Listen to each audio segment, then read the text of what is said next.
నమస్తే గురుగారు. నమస్తే అండి. శ్రీమాత్రే నమః. ఓకే. రాయలసీమ ప్రాంతంలో మనం చాలా చూస్తే కాశిరెడ్డి నాయన నిత్య అన్నదాన సత్రాలు మనకు కనిపిస్తుంటాయి. ఆయన ఇప్పటికీ కూడా ఒక గురువుగా, ఆధ్యాత్మికవేత్తగా, దేవుడిగా పూజిస్తుంటారు. మరి కాశిరెడ్డి నాయన గారి గురించి మీకేం తెలుసు అంటారు? చాలా గొప్ప యోగి, గొప్ప అవధూత. ఆత్మజ్ఞానాన్ని ఎంత సింపుల్గా చెప్పారు వారంటే, పువ్వు సత్యం అని ఎవడన్నా నమ్మితే రండి అన్నారు ఆయన. సత్యం అన్నారు. పువ్వు రాకన్నా ముందేంటి అని అడిగాడు. మొగ్గ కన్నా ముందేంటి, ఇలా తెచ్చి విత్తుతో నిలబెట్టి ఆత్మజ్ఞానం చెప్పారు. అంత యోగం, అంత ధ్యానం, అంత శక్తి వేదాంతంలో కూడా లేదు. వేదవాదములతో కేవలం కర్మ, కానీ ఆత్మజ్ఞానంతోనే జన్మ పరిపూర్ణం. చాలా గొప్పవారు వారు. ఒక గురూజీగా మీరు చెప్పండి, ఒక జాతకాన్ని కుండలి వేసి ఒక జాతకాన్ని చెప్తారు. ఒక వ్యక్తి యొక్క జాతకాన్ని రచిస్తారు. దాన్ని నమ్ముతుంటారు మీరు? అక్షరాల నమ్మొచ్చు. ఎలా జాతకాన్ని ఎలా నిర్దేశిస్తారు? జాతకం అంటే టోటలీ టైం సీక్వెన్సెస్, అది కాల నిర్ణయ సిద్ధాంతం. అది కాలం ప్రకృతితో అంతర్భూతమై ఉన్నది. ప్రకృతి యొక్క సంయోగంతో కాలాంతర్భూతమైనటువంటి శక్తులు విడుదలవుతూ ఉంటాయి. ఆ శక్తిని గణించి గుణించి జ్యోతిష శాస్త్రాన్ని రచించారు మన వాళ్ళు. ఇదంతా యూనివర్సల్ టెక్నాలజీ, విశ్వ విజ్ఞానం. అందులో గ్రహాలు, నక్షత్రాలు, రాశులు ఇవన్నీ. ఇప్పుడు చూడండి, ఈ సోషల్ మీడియా, ఎలక్ట్రానిక్ మీడియాకి అంతా కూడా శాటిలైట్స్ ఉంటాయి అంతరిక్షంలో. ఈ 84 లక్షల జీవరాస్తులకు, ఈ స్థావర జంగమాత్మకమైన ప్రపంచానికి శాటిలైట్స్ ఏవయ్యా అంటే సూర్యచంద్రాదులు, 27 నక్షత్రాలు, 12 రాసులు. ఇవి శాటిలైట్స్ మనకు. అవి వాటి యొక్క భ్రమణ స్థితిలో వాటి కక్షల తిరిగినంత వరకే మన యొక్క ఉనికి. ఏమాత్రం అటు ఇటైనా మన ఉనికి లేదు. ఇది శాస్త్రవేత్తలు కూడా అంగీకరించారు. మన వాళ్ళు కొన్ని లక్షల సంవత్సరాల క్రితమే దీన్ని అంగీకరించారు. ఓకే. మరి మీరు జాతకాన్ని గురించి ఇలా చెప్పారు కదా, కొంతమంది గవ్వల జాతకం అంటారు, గవ్వలేసి జాతకం చెప్పుకుంటారు. అది ఎలా సాధ్యము? కొంతమంది ముఖాన్ని చూసి, ముఖ కవలికలను చూసి, ముఖాన్ని చూసి జాతకం చెప్పేవారు ఉంటారు. కొంతమంది చేతి రేఖలను చూసి, చేతి అరచేతిలో ఉన్న గీతలను చూసి, ఆ రేఖలను చూసి జాతకం, నీకు ఇది ఉందబ్బా, నీకు అన్నానికి తక్కువ లేదు, నీకు డబ్బు తక్కువ లేదు, నీకు ఇంతమంది పిల్లలు పుడతారు, నీకు ఇంతమంది భార్యలు వస్తారని కూడా చెప్తుంటారు అన్నమాట చాలామంది. ఇదంతా ఒక ఎత్తు అయితే, కొంత సంఖ్యాశాస్త్రం అని ఒకరు అంటారు ఒకరు. ఇదంతా పక్కన పెడితే పుట్టిన తేదీ, సమయం, దాన్ని బట్టి జాతకం చెప్పేవారు. ఏది కరెక్ట్ అంటారు జాతకరీత్యా? సిద్ధాంతంలో అన్నీ సత్యమే. అవి ఉత్పాదనం చెంది పుట్టినప్పుడు అన్ని వాస్తవాలే, ఏవి అభూత కల్పనలు కావు. మిడిమిడి జ్ఞానంతో దాని మీద కనీసమైన ప్రావీణ్యం లేక చెప్పే వాళ్లతోనో పొరపాట్లు మొదలై. అంటే పుట్టిన తేదీ, సమయం మనం తీసుకుంటే ఆ రోజు లగ్నము, తారాబలము ఇవన్నీ తీసుకొని ఒక రకంగా చెప్పచ్చు అంటారు. గవ్వలు వేసి జాతకం చెప్పడం ఏంటి, మీ ముఖం చూసి జాతకం చెప్పడం ఏంటి, ఇవన్నీ కొద్దిగా ఆశ్చర్యమే కదా అంటారు. అంగసాముద్రిక శాస్త్రానికి పితామహుడు దూర్వాసుడు. ఆయన రచించినటువంటి ఈ శాస్త్రము ఆ పీరియడ్లో ఆయన కొన్ని లక్షల శరీరాల మీద రీసెర్చ్ చేసి రాశాడు. ఈ విధమైన ముక్కు, కొటేరు ముక్కు, చిలక ముక్కు ఉన్నవాడి యొక్క జాతకాలు 1000 మంది తీసుకున్నాడు. ఈ విధమైన ముఖ కవలికలు ఉన్నవాడు, ఈ విధంగా ఉండేవాడిని కొన్ని జాతకాలు తీసుకున్నారు. అందులో స్త్రీలై పురుషుల ఇద్దరివి కూడా.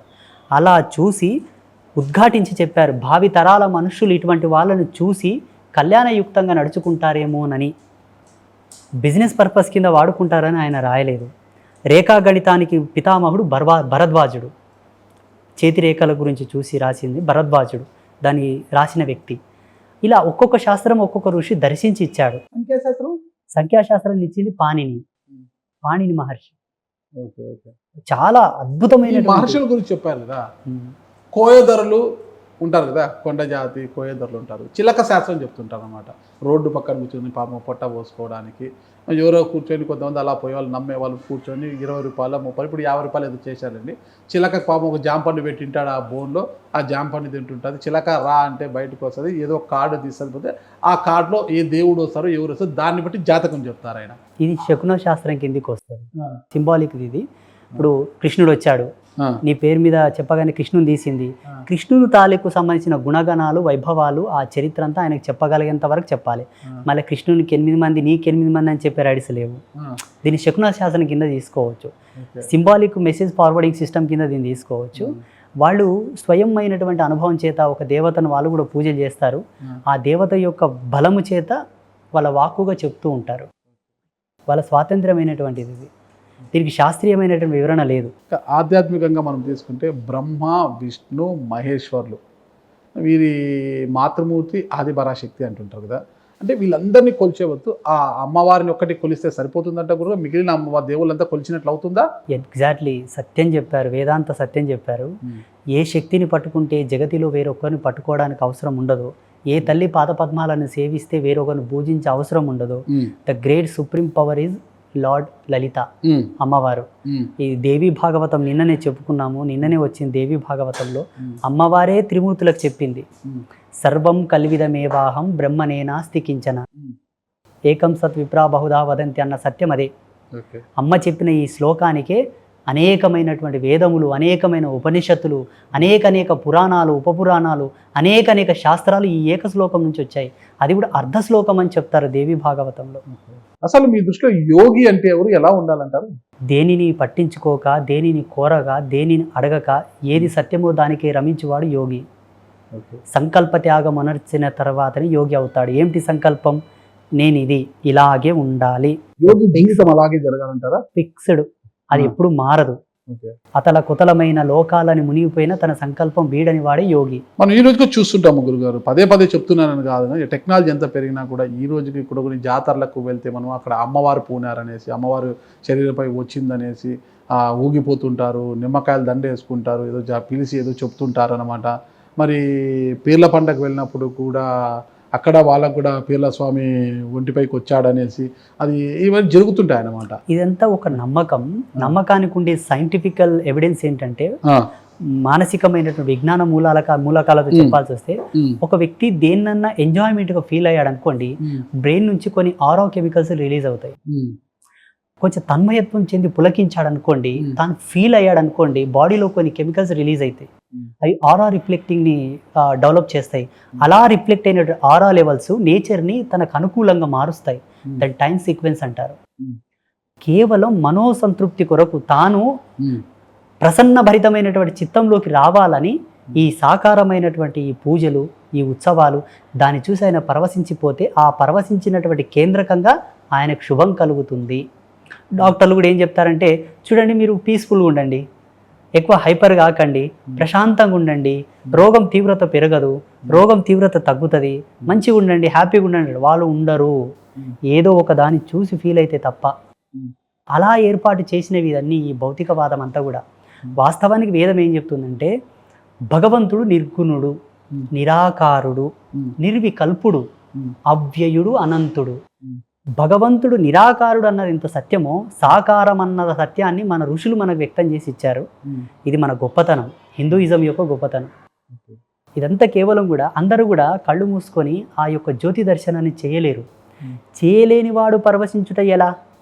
ఇది ఒక 100 సార్లు శాస్త్ర ప్రమాణంతో కూడుకుండి ఆగమ ధర్మాలను అనుసరించి ప్రతిష్ఠ చేయబడ్డటువంటి భగవంతుని ఎవరైనా 100 సార్లు దర్శించారనుకోండి, ఈయన యోగంలో ఒక్కరోజు రమించినటువంటి సిద్ధ సమాధి ఆయనకు వస్తుంది. అక్కడ భగవంతునిలో అంత దైవీ శక్తి నిక్షిప్తమై ఉన్నదా లేదా అన్నది సత్యం. పురాణాలను చూసుకుంటే వాళ్ళు వీళ్ళు ఋషుల గురించి మనకొద్దు. రాక్షస రాజు ఎవరంటే ఎవరు చెప్తారు మీరు? లంకేశ్వరుడు, రావణుడు. రావణుడు తపస్సు చేసి ఎవరు ప్రత్యక్షమవుతారు? ఆయన బ్రహ్మకు తపస్సు చేశాడు, బ్రహ్మ వరం ఇచ్చాడు, తృప్తి చెందక మళ్ళీ శివునికి తపస్సు చేశాడు ఆత్మలింగం కొరకు. ఓకే, దేవత. ఇప్పుడు అది సాధ్యం అంటారా? అది ఏ యుగానికి సంబంధించిన ధర్మం ఆ యుగానికి ఉంటుందని మనకు శాస్త్రంలో చెప్పారు. ఉదయం తెల్లవారుజామున ఒక గుడ్డను ఉతికి ఆరవేసామనుకోండి, తొందరగా ఆరదు. ఎందుకంటే దానికి తేమను పీల్చుకోగలిగినటువంటి వాతావరణం లేదు. మిట్ట మధ్యాహ్నం ఆరవేసామంటే తొందరగా ఆరుతుంది, ఎందుకంటే ఎండ ఉంటుంది కాబట్టి తొందరగా తీసుకుంటుంది. సాయంకాలం ఆరవేస్తే డే మొత్తం వాతావరణం హీట్ ఎక్కువ ఉంటుంది కాబట్టి ఉదయం కన్నా ఇక్కడ కొంచెం తొందరగా ఆరుతుంది. ఈ విధముగా ఏ యుగ ధర్మాన్ని అనుసరించి ఆ యుగం యొక్క ప్రభావం, దేవత సాక్షాత్కారం, భగవంతుడు రావుట, మాట్లాడుట, అనుగ్రహించుట, యుగధర్మ ప్రభావమే. యుగధర్మ ప్రభావమే. మేము ఇప్పుడు చూడండి, నేను ఉదయం 3 గంటల నుంచి 6 గంటలకు జపం చేస్తా కదా, ఒక్కొక్కసారి అసలు కించిత్ అయినా కూడా ఏ విధమైనటువంటి దర్శనం రాదు. ఒక్క బ్లింక్ కూడా అయితే లేదు. ఒక్క బ్లింక్, కనీసం ఒక అన్న శబ్దం కూడా చెవిలోకి రాదు. మొన్న ఒక ఆయన గురించి ప్రశ్న వేశాను అమ్మవారికి. కొంత డబ్బు నష్టపోయాడంటే ఆయన గురించి ఏదైనా వాక్కు చెప్పని. వీడికి 3 రోజుల ఏమాత్రం చెప్పట్లేదు అమ్మవారు. చెప్పట్లేదు మీన్స్ ఏదో ఒక సిగ్నల్ రావాలి ఒకటి. దాన్ని మళ్ళీ మేము శాస్త్రంలో అన్వయం చేసి చూస్తాం. ఈ శకునం దేని నుంచి వచ్చింది? ఆయన పాపమా, పితృదేవతల, ఆయన ఏదైనా తప్పు చేశాడా, అధర్మపరమైన కార్యక్రమాలు చేశాడా, ఎవరినైనా హింసించాడా, వాని యొక్క ఎమోషనల్ పెయిన్ వీనికి శాపంగా మారిందా, వీనికి ఏమైనా ఉసురు తగిలిందా అని పలు విధాలుగా క్రోడీకరించి ఆయనకు ఏదో ఒక రెమెడీ చెప్పి పంపాలని. ఇంతవరకు అమ్మవారు ఏం చెప్పలేదు. అలా యుగధర్మం. అప్పుడు దేవతలు వచ్చారు, మాట్లాడారు, అనుగ్రహించారు. వాళ్ళని స్పృశించారు కూడా. భారతదేశం కథ ఏమో తెలియదు కానీ గురువుగారు, నాకు మన తెలుగు రాష్ట్రాల్లో అంటే మీ సామాజిక వర్గం నుంచి ఒక పీఠాధిపతిగా ఉన్నది మీరు ఒకరేనా? మరి మీపై ఇక ఈ బ్రాహ్మణ పండితులు వీరందరి నుంచి పురోహితులు వీళ్ళందరూ ఉంటారు కదా, పండితులు వీళ్ళందరూ కూడా చాలా అలలో వాళ్ళందరి నుంచి ఏమైనా ద్వేషము వ్యతిరేకత ఏం రావట్లేదంటారా ఇటీవల కాలంలో? మొన్న పోయిన నెలలో ఒక ఆచార్యులకు ఫోన్ చేసి, నేను పౌండరీకం చేయాలనుకున్నానండి, అమ్మవారు నాకు ధ్యానంలో చెప్తుంది ఉత్కృష్ట సోమయాగం చేయాలనుకుంటున్నాను, మీరు దానికి కర్తగా రావాలన్నాను. అంటే ఐఎమ్ సారీ గురూజీ, చేస్తాను కానీ సోషల్ మీడియాలో ఎక్కడ టెలికాస్ట్ అవ్వద్దు. ఎందుకండి, మీ గురించి అందరికీ తెలుసు కదా. కులంకి అమ్మవారిని ఆరాధించడానికి ఈ పూజలకు సంబంధం ఏంటి? దైనందిన దినచర్య, వాళ్ళు జీవించే జీవన విధానం, అన్టచబిలిటీ, అస్పృశ్యత. పూర్వపు కాలంలో ఇప్పుడు చాలా బాగున్నారండి, బ్రాహ్మణులు కూడా ఉండరు మాదిగోళ్ళలాగా, నేను నిర్భయంగా చెప్తున్నా. ఇదే మా బిజ్జారంలో స్నానం చేయండి ఎవరు బయటికి రాడు. ఇప్పుడు గట్టిగా చెప్పండి, ప్రామిస్ చెప్తున్నా, స్నానం చేయండి ఎవరు బయటికి రారు, నష్టం లేనిది రారు మా బిజ్జారంలో, మా మాదిగోళ్ళే. అప్పుడు ఉండే లేక స్నానం చేస్తే బట్టలు కట్టుకోవాలి, బట్టలు ఉండలే కదా, మరి ఎట్లా? మా అవ్వ ఏం చెప్పేది, మా అమ్మ తల్లి నింగంపల్లి గ్రామం దేవమ్మ, ఇప్పుడు లేదు శివైక్యమైంది, నీవు దేవుడవైనవప్ప, మా జన్మ ధన్యమైపోయింది. సీర ఒక పక్క విండి ఆరకేసి అది ఆరిన తర్వాత ఆ పక్క చుట్టుకొని మళ్ళీ ఈ పక్క విండేసుకొని ఈ సీర ఆరినాక మీ తాత ఈపు తిప్పి నన్ను చూస్తుండే. అంటే ఎంత పరిస్థితి. సో లందలో చర్మం తోలు నానబెట్టేవారు, సున్నపు లందాల నుంచి కొన్ని రోజులు, చెక్కలందలో కొన్ని రోజులు. చెక్కలంద అంటే తంగేడి చెట్టు యొక్క బెరడులో నానబెడతారు. దాని లోపల పురుగు ఊరి తోలు పాడు కాకుండా, పురుగు కొరికి దాంట్లో పురుగులు పడకుండా తోలు పాడు కాకుండా నానబెట్టేవాళ్ళు. ఆ తంగేడి చెట్టు చెక్క కొట్టుకరానికే పోతుండ్రి మా నా అమ్మమ్మ మా తాతయ్య.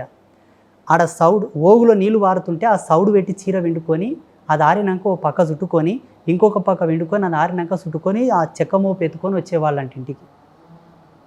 అటువంటి కడు పేదరికంలో స్నానాలు చేసేది కాదు, బ్రష్ చేసేది కాదు.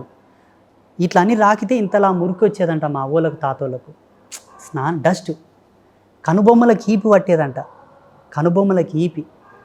గిద్దెడు నూకల కోసం 6 నెలలు గాసం చేసిండు మా తాత. నూకలు, గిద్దెడు నూకలకి ఇప్పుడు చెప్తే అర్ధసేరు మీన్స్ అర కేజీ నూకలకు 6 నెలలు జీతం చేసిండు మా ఊరు బాలరెడ్డి తోటి, ఇదే బిజ్జారంలో.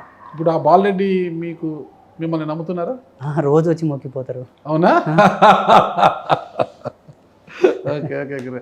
కానీ ఇంత చెప్తున్నా కూడా ఈ రోజుకి కూడా ఆదిత్య పరాశ్రీ గారి పైన స్వగ్రామంలో అంటే మీ గ్రామంలో బిజ్వార్ గ్రామస్తులు ఒక 20-25% వారికి మాత్రమే నమ్మకం ఉంటే, మీపై నమ్మి మిమ్మల్ని భక్తులుగా ఉన్న వారంతా కూడా కర్ణాటక ప్రాంతానికి చెందిన వారే ఎక్కువ అంటుంటారు. కర్ణాటక, మహారాష్ట్ర, ఆంధ్ర, మన తెలంగాణ నుంచి చాలా మంది వస్తున్నారు. బిజ్వారం వారు చాలా తక్కువ శాతం ఉన్నారు మీకు భక్తాదులు. అంటే ఏంటి, మీ సామాజిక వర్గమే కారణం అంటారా? బిజ్వారంలో వాళ్ళు ఏమంటారంటే, మా కండ్లెదురు పుట్టిన పిల్లగాడు మేము చూసినాం కండ్లెదురుగా, మా ముందల సంకల పలక పెట్టుకొని స్కూల్ పోతుండే, మేము చూసిన పిల్లగాడు కదా అన్నది ఒకటి ఉంది, కానీ రెస్పెక్ట్ ఉంది. ఇప్పుడు సోషల్ మీడియాలో వాళ్ళు కూడా చూస్తున్నారు, నేను చెప్పే సబ్జెక్టు వాళ్ళకి అర్థమవుతుంది. అంటే అభూత కల్పనలు ఏం చెప్పాను, యథాతథంగా ఉన్న సత్యం చెప్తా, ఉన్నది ఉన్నట్టుగా కడాకండిగా చూడప్పుడు ఇట్లా బతుకుర్రి. మనం చెడిపోతే ఎవరు గారు, మనం మంచిగా ఉండాలి. ఎలా? ఆర్థికంగా డెవలప్ అవ్వండి, కష్టం చేయండి, కష్టం చేస్తేనే పైస వస్తుంది అంటాను. ఈ మూఢనమ్మకాలు ఎక్క నేను నమ్మను. నేను ఎంత యోగినో ఈ మూఢనమ్మకాలు ఎక్క నమ్మను. మూఢనమ్మకాలు అంటే దేవుళ్ళ మీద ఆధారపడడం. ఓకే ఓకే, దేవుళ్ళ మీద ఆధారపడడం. ఇప్పుడు ఏంటి, భగవంతుని నమ్మడం సత్యం, అది అంతవరకే. ఎలా? తినేటప్పుడు కంచం కడిగి తీసుకుంటాం, తింటాం, దాన్ని ఈపు కట్టుకొని తిరగం కదా. దేవుడి దగ్గరికి వెళ్ళాను, ఓకే, నీకు సపోర్ట్ వస్తుంది, దట్స్ కన్ఫర్మ్. బట్ వెళ్ళానని నువ్వు ఊరుకోకు సుమా, అందుకు 2 ఇంతలు కష్టపడు. ఆ శ్రమయే నీకు సాక్ష్యమై నీకు ఫలితం తెచ్చి నీ కాళ్ళ ముందర వాడేస్తుంది అని చెప్తాను. ఇది వింటారు మా వాళ్ళు. మందు తాగొద్దంటాను, ఈ బీడీలు సిగరెట్లు తాకండి, పలనోళ్ళు చచ్చిపోయారు, ఎవరికి ఎవరైనరు, అన్ని కోట్ల ఆస్తి ఆయన నేను కాపాడలేదు, మారండి. అన్నీ ప్రతిదీ సబ్జెక్ట్ వైజ్ చెప్పడం వల్ల వాళ్ళకు కూడా తెలుసు. చాలామంది వస్తున్నారు, మొక్కుతున్నారు, వెళ్తున్నారు. కానీ ఒకటేంటంటే వచ్చి మరీ ఓవర్గా వంగి దండాలు పెట్టరు. మా కళ్ళెదురుగా పిల్లగాడు కదా, మేము చూస్తున్నప్పుడే పెద్దగైంది కదా అనేది ఒకటి. ఉంటుంది. అంటే ఈ స్వామీజీలు గురూజీలు అంతా కూడా క్షౌరం చేసుకోరు కాబట్టి అది ముడి చుట్టేశారు. షేవింగ్ కూడా చేసుకోరు కదా గురుగారు, ఎలా అంటే నా వరకు వచ్చేసరికి మాది శ్రేష్టమైన ఋషి పరంపర. ఋషికి అగ్నిశిఖనే ప్రధానం. ఒక్కసారి సంకల్పం తీసుకున్న తర్వాత దీన్ని తీయకూడదు. ఇది ఏకవస్త్రం, కుట్టని బట్ట. మాది ఈ యొక్క దినచర్య ఉంటుంది. ఏకభుక్తం, ఏక శయనాగతి, ఏకవస్త్ర ధారణం. ఈ 3 మా నియమాలు. ఈ క్షవరం అనేది ఏంటంటే నేనే అప్పుడప్పుడు కొంచెం ఇబ్బందిగా ఫీల్ అయి తీస్తూ ఉంటాను. అది కూడా ముహూర్త ధర్మాన్ని అనుసరించి, కాలగతులను అనుసరించి తీస్తాం. ఎప్పుడు పడితే అప్పుడు తీయకూడదు. దానివల్ల మా ఎనర్జీ లాస్ అవుతుందని నమ్ముతాం. ఇది తీసే ఎనర్జీ లాస్ అవుతుంది గురుగారు.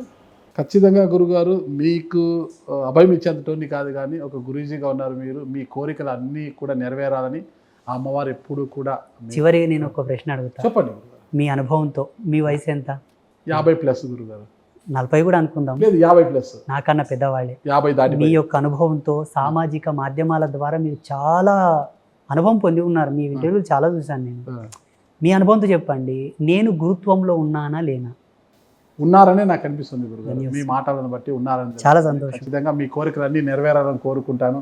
అమ్మవారి కరుణా కటాక్షము మీపై ఉంటుందో పాటు మాపై, మా కుటుంబాలపై కూడా ఉండాలని నేను వేడుకుంటున్నాను గురుగారు. థ్యాంక్ యూ, నమస్కారం. శుభమస్తు. శ్రీమాత్రే నమః.